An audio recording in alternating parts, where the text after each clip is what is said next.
Общество в далекие стародавние времена было строго организованное и структурировано. Структура общества начиналась с личности человека.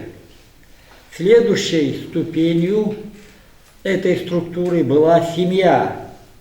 Последующей структурой был дом, то есть расширенная семья. Отец, его сыновья, и сыновья имеют своих уже детей, то есть трехпоколенная семья.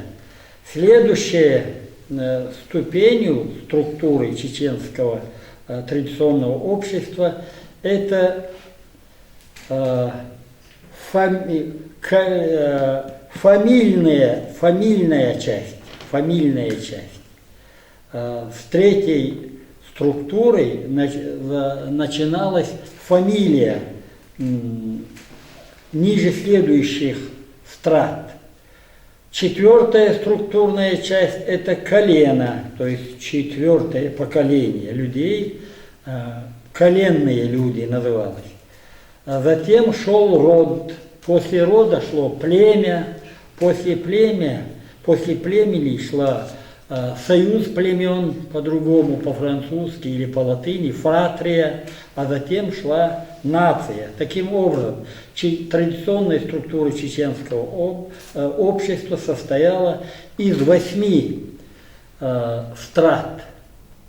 Каждая страта и по горизонтали, и по вертикали строго управлялась. Управлялась она неписанными традиционными правилами и нормами поведения.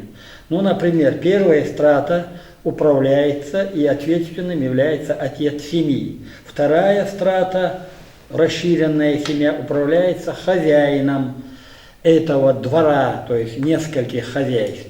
Следующая страта фамильная, закладывается фамилия и управляется старейщиной. Четвертая страта управлялась старейшим данного поколения. Последующая, пятая страта, управлялась опекуном.